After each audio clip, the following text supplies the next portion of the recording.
You're watching Bermuda Tonight. It's Friday, October the 5th. I'm Diane Brewer, and thank you for joining us tonight. Are these redundancies and other separations at Belco really about cost cutting? That's what staff at the Serpentine Road Company would like to know. However, it may be some time before they get any answer, as the company and the board of the parent company, the Ascendant Group, are remaining tight-lipped. Here's Gary Moreno with more. The Electricity Supply Trade Union, which represents Belco's unionized staff, has made it clear that its membership has lost faith in CEO Sean Durfee, Chief Financial Officer Robert Schaefer, and the board of the Ascendant Group, parent company of Belco. Contributing to the loss of faith, we're told by a well-placed source at the company, is the feeling that what they referred to as the so-called cost-cutting exercise was really a hatchet job meant to get rid of those Bermudian members of the senior management team who stood up for their colleagues. Union President Donald Latimer suggesting now that the senior management team has been done away with, it stands to reason that any further cost-cutting will now take place among unionized staff. Mr. Latimer, in a statement today, indicated the Premier David Burt has pledged government's support. Further, that the support expressed by the Bermuda Trade Union Council is proof positive that calls for the protection of qualified Bermudians is one that resonates across the country. The union president did, however, offer that the ESTU is continuing to schedule meetings with stakeholders. It's unclear, though, whether that includes Mr. Durfee. However, the board of directors of Ascendant Group Limited today said they welcome the opportunity to meet with the ESTU and government expeditiously to discuss the current situation at the company. The board will be reaching out to the ESTU and the government shortly to agree a mutually convenient time to meet. No word yet, though, on when or if the ESTU or government have agreed to these talks. When we asked, we did not get any response to our queries on the board's position on the latest developments at Belco, nor would Ascendant comment on the fear expressed that any further redundancies will come from among unionized staff. The company also chose to remain silent on calls from the union for the removal of the CEO and Chief Financial Officer, as well as the return of 4 Bermudian senior managers and the meeting of a number of other demands within 14 days. Elsewhere, Mr. Latimer today reiterated that although his members are on work to rule, they will continue to ensure the island's electricity supply remains uninterrupted. Gary Moreno, reporting for the Bermuda Broadcasting News. Thanks, Gary. Well, in other news, just 4 days after the sugar tax came into effect comes reports of some retailers already raising the prices of select sugary items affected by the tax. However, the head of the island's largest supermarket chain says his group will not immediately raise its prices as the business is still selling its shipment that arrived before the tax took effect. Tarai Trott spoke with Seth Stutzman, president of the Marketplace Group.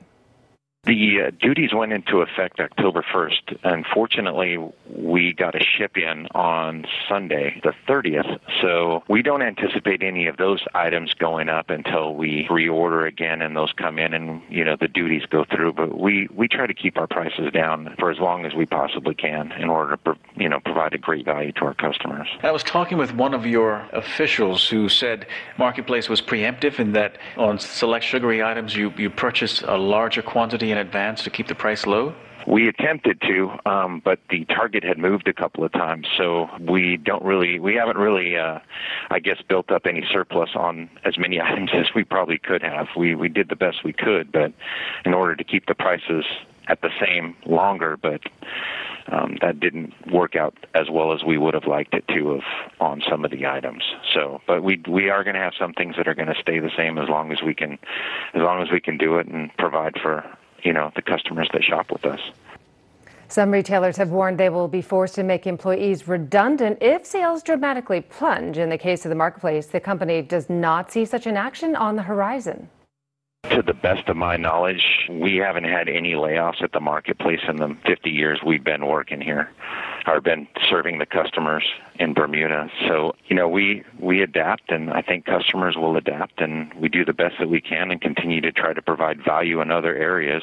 Everybody had a chance to vote on this, and so we follow the rules, we'll follow the guidelines, and we'll follow the law. and make sure that we provide value where we can for our customers. I understand the company is also keen on pushing your healthier selection of products. Yeah, we've actually increased our organic and natural and gluten-free items tremendously over the last year, and we will continue to do so just to make sure that we provide, healthy options for our customers as well. But at the end of the day, it's up to them to decide. They have a choice in where they want to shop. There's some great retailers on this island, and we have to earn that business every day. And we'll have more reports from our retailers on the sugar tax in future newscasts. Well, we'll have your latest weather update after the break. Stay with us.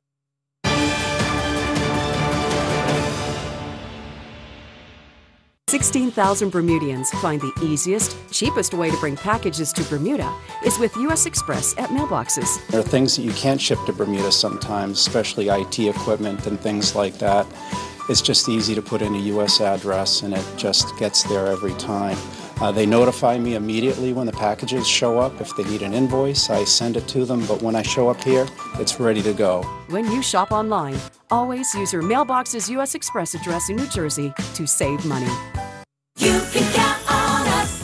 Fresh Attitude Salads, 5-ounce package, just $3.99 each. Fresh Purdue chicken thighs, hot price, $1.99 per pound. Kraft mayonnaise, 30-ounce jar, $5.69. Arm & Hammer laundry detergent, 75-ounce bottle, hot price, $9.79. Sargento sliced cheeses, 6.7, 8-ounce packages, hot price, $3.99. All stores open Monday through Saturday, 7 a.m. to 10 p.m. and Sunday, 9 a.m. to 7 p.m. for your shopping convenience. You can count on us. From the very beginning, it was always our singular focus to do whatever it takes, use every possible resource to fight cancer, and never lose sight of the patients we're fighting for. Our cancer treatment specialists share the same vision. Experts from all over the world working closely together to deliver truly personalized cancer care. And these are the specialists we're proud to call our own. Expert medicine works here. Learn more at cancercenter.com. Appointments available now.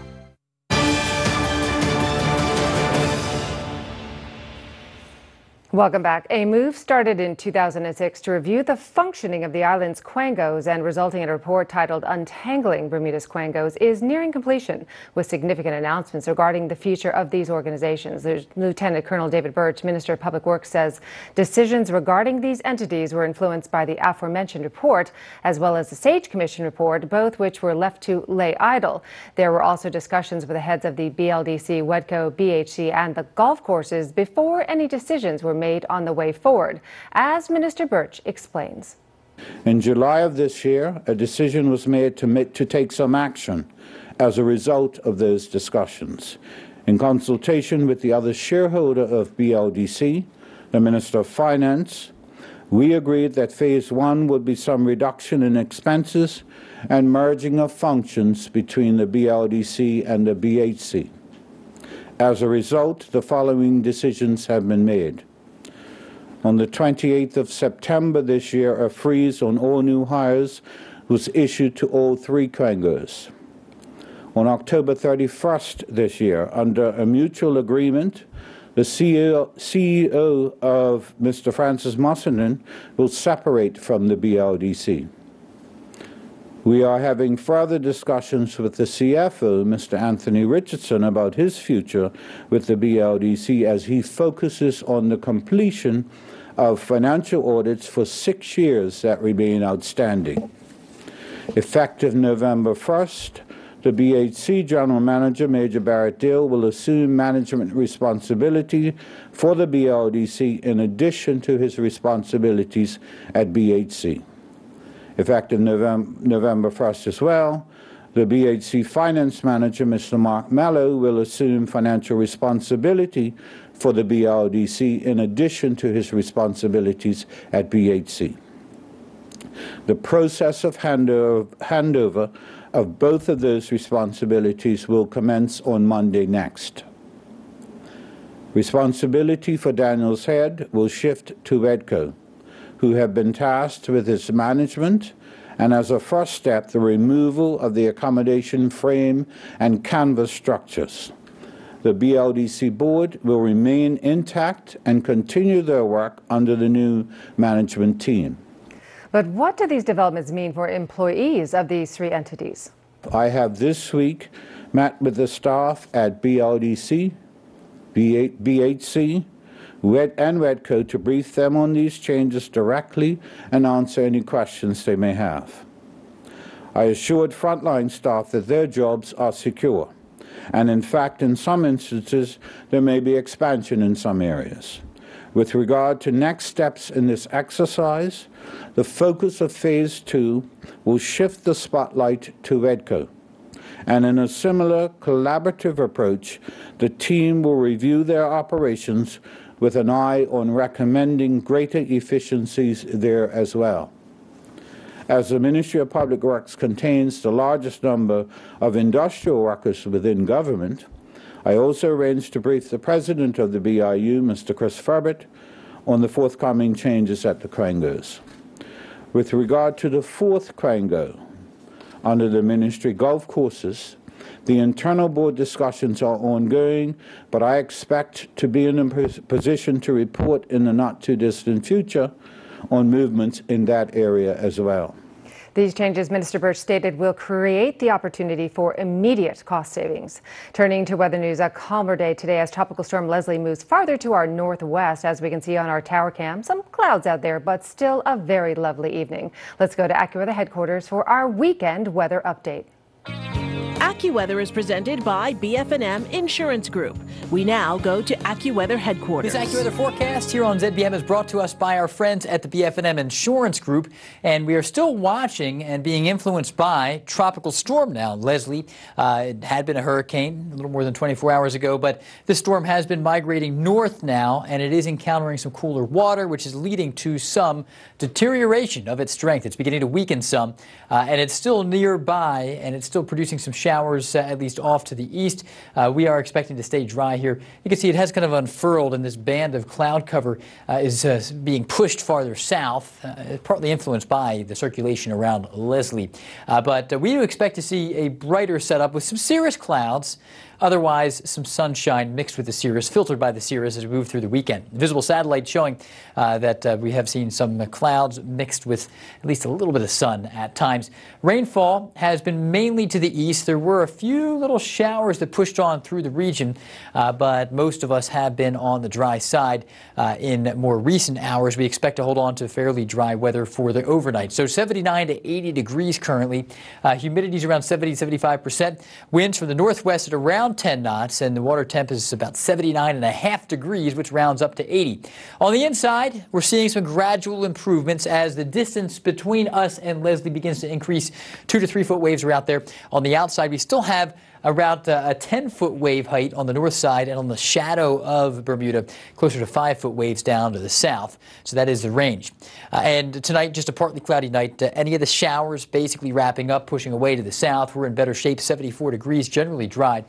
There is a small craft warning through Saturday afternoon.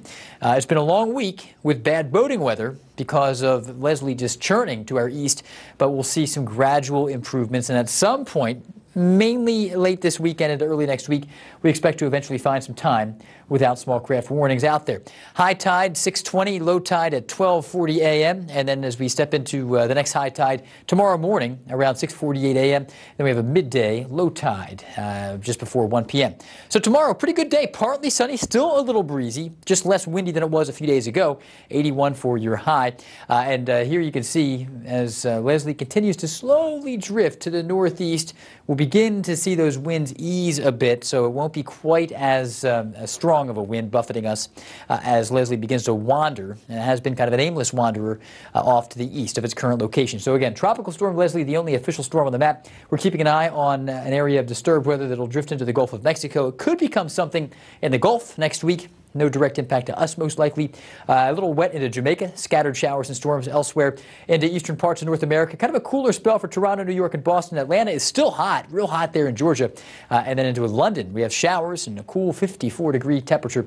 Mainly dry, mainly a little breezy, but the winds are subsiding. Temperatures down to 80 for your highs Monday, Tuesday, and Wednesday. Back to you. AccuWeather was presented by BF&M Insurance Group.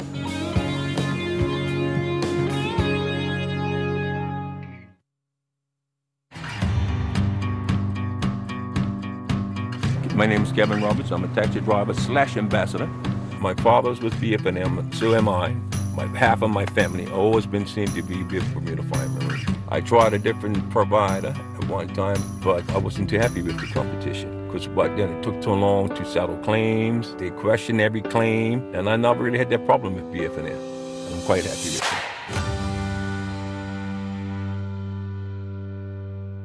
I had diabetes for about 12 years, and I weighed 267 pounds. So at that time, I was taking 10 pills a day. Type 2 diabetes is a big problem, largely because of modern day lifestyles, and that's largely down to what we're eating. This July, I went to my annual physical. I weighed 215 pounds. I am on one blood pressure pill, and that's it. You don't have to walk around with blood sugars that are very high and a disease that is rampant. You can actually move that in the other direction. A year ago, my 3-year-old grandson would want me to chase him on the beach or chase him around the yard, and I couldn't do it for more than about 30 seconds. The other day, we were running and playing, and just the look of joy and happiness on his face, it makes it all worthwhile. We're championing you. We're in your corner. We're cheering you on.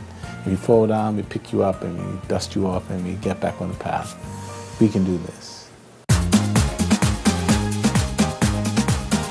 Win a trip or two to the 2019 Trinidad Carnival. When you purchase a car from Bermuda Motors, your name will be entered into a draw for a chance to win an all-expenses-paid trip for two, including flights, accommodation, and tickets to the Trinidad Carnival. Visit Bermuda Motors on Church Street or bermudamotors.bm.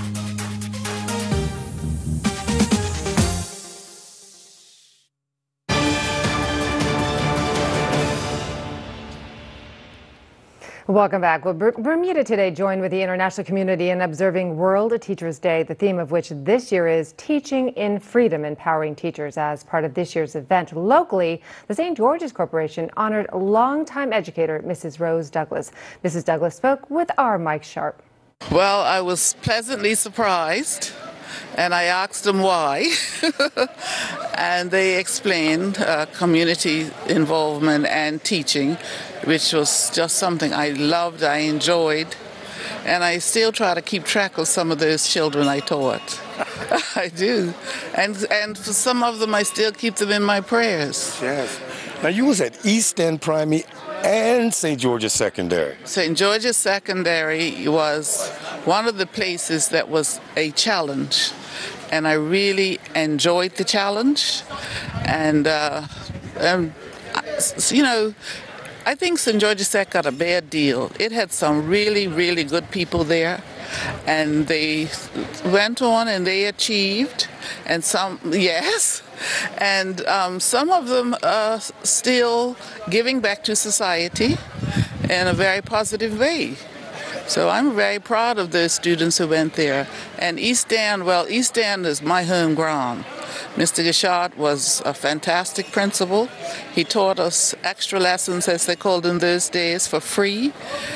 And he helped us and encouraged us to go on beyond what was called elementary school in those days. And I'm so glad that I did go on. And then I went on to England and Canada.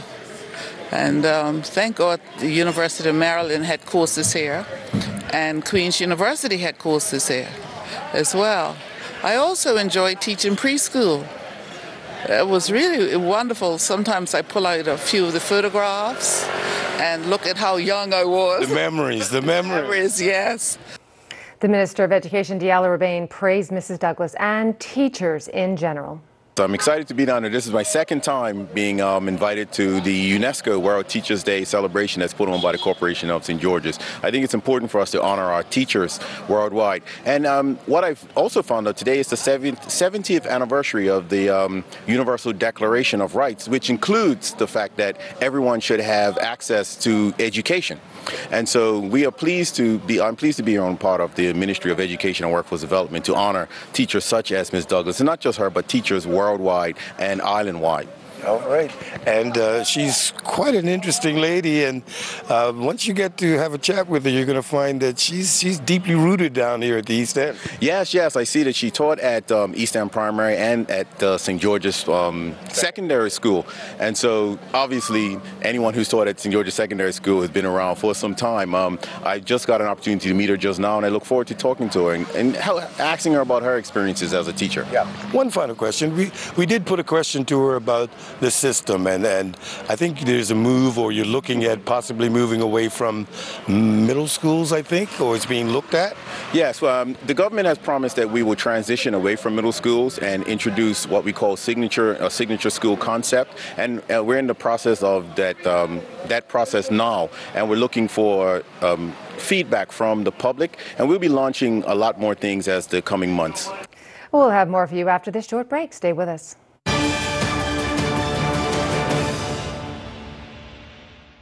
You can count on us.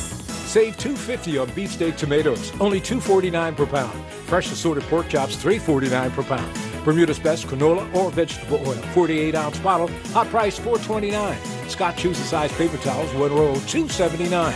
Save $3 on King Hawaiian sliced bread, 16-ounce loaf, hot price $5.99. All stores open Monday through Saturday, 7 a.m. to 10 p.m. and Sunday, 9 a.m. to 7 p.m. for your shopping convenience. You can count on us. Bassett, custom designs by you at Furniture Walk. So, how do you like it? Choose your arm style, then select your pieces.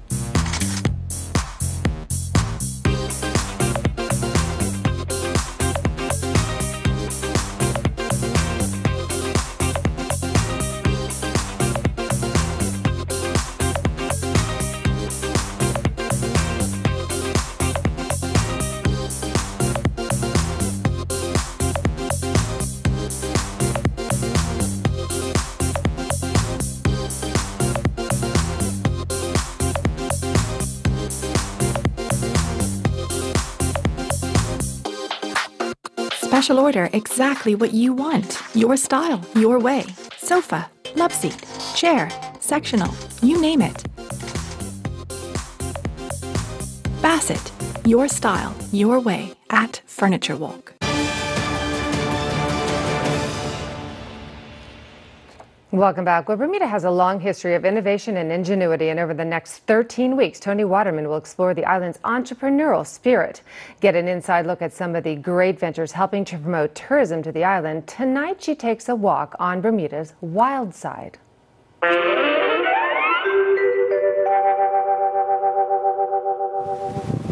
Cooper's Island Nature Reserve. Before we go into our wild edible herbal tour, I would first like to just share with you a blowing the conch shell. Doreen Williams-James is a lifelong forager, taught as a child to spot the wild herbs, fruits, and plants burgeoning throughout Bermuda. There you go. Wow, that is much louder than I thought it would be. And all of the wild herbs and plants are on notice that we are coming to find them. Yeah. 3 years ago, Doreen decided to share her foraging know-how and started the Wild Herbs and Plants of Bermuda tour. We walk past food all the time to go buy food. To me, that makes no sense. Locations depend on what's in season. Right now, Cooper's Island is flush with one of her favorites, the spice leaf. Now, this plant is very good for anxiety, depression, and I want you to smell that. Isn't that amazing? It smells like Christmas almost. Yes. For Doreen, foraging is about food and healing. I wish you could smell it. Although she's quick to point out that on the medicinal side, she only speaks from personal experience and that of her friends. So we're coming up on the prickly pear. They grow wild all around the island. They look pretty dangerous. They are dangerous. The prickly pear is very good for diabetes. It lowers the glucose level. Also increases your immune system. Look at the color of that. It's like a beet almost. The tour has been a hit with both tourists and locals and has attracted some unique visitors, including a group of American mixologists. So we have two amazing plants that are growing here. That are growing here? Yes. Even at the rocky shoreline, there's food to be found. Now here we have the glasswort, also known as samphire. If you taste it, it tastes very much like the ocean.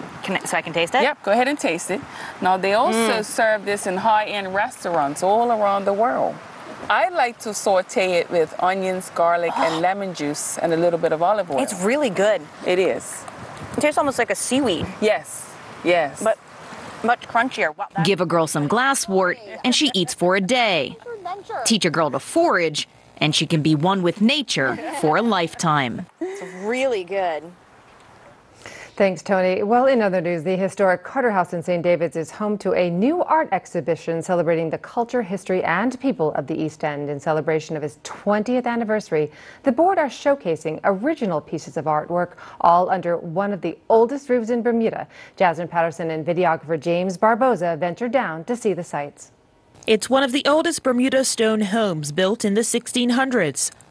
Carter House was reopened in 1998 as a museum, complete with a replica of a settler's dwelling. Inside lies a different story. Artwork dating back as far as the 1800s is on display. The first time the St. David's Island Historical Society has launched an exhibition of this kind. I've taken painting up again, and my collection was about 40 pieces, mostly paintings of St. George's and St. David's. So I thought it was most appropriate to have those at Carter House and make a special event and keep it open for a couple of months. The exhibition is meant to celebrate the rich heritage of St. David's in particular. We've been trying to exhibit St. David's history. Nothing exhibits St. David's history. And I call it Bermuda's best kept secret because St. David's history is full of fantastic stories. And so I'm trying to bring that history to life to add to the St. George's history, which is pretty well developed in itself. Most of the work displayed belongs to their talented board members. It's the first time director Larry Mills has shared his vernacular work using Bermuda cedar publicly. I've been involved with our vernacular buildings for years, over 40 years. And I collected a lot of reclaimed lumber. The coal for it, as it was used originally, sort of died off a bit. And I tried to figure out what to do with it. And I decided I would make little items out of it. These handcrafted pieces of cedar have proven popular with the crowd. Would you consider them for sale? Well, I have to ask my wife. And you may well be familiar with the work of director Miss Ronnie Chameau, famed for her banana leaf dolls. She also continues to teach palmetto weaving in local schools to help keep the cultural practice alive. But you may not know that she's an accomplished painter who recreates memories of her time growing up in St. David's. When I come down here, I could sit and I could let the past speak to me, always. It's just a feeling that you have. And of course, I work along with Mr. Sperling, and I do research and so on, and I collect photographs of St. David's Islanders that are past or not present, but mostly past because, we've got to keep our ancestors in memory. And that's and us being sort of native blood, we really honor our ancestors. There's still much to discover about St. David's, according to the board. And every year we'll put Christmas at Carter House, and we have Onion Day, which is Larry Mills' idea, and we have all sorts of little functions, and this is a function, a fundraiser that we're having. So we're really sort of putting it on the map. The only problem we have is transportation. Overall, the exhibition is a testament to the deep connection between architecture and Bermuda's people. Tools handcrafted in the 1800s are still in good working condition. Some of the landscape may be recognizable to the older generation, and to others, it might seem entirely foreign. Nevertheless, you're guaranteed to come away with a new experience of this side of the bridge. Carter House is open Tuesdays to Thursdays and Saturdays from 10 a.m. to 4 p.m. The exhibition is open till the end of the month. Thanks, Jasmine. Well, that's our newscast for tonight. I'm Diane Brewer. Thank you for sharing your Friday evening with us, everyone. Have a wonderful weekend. Good night.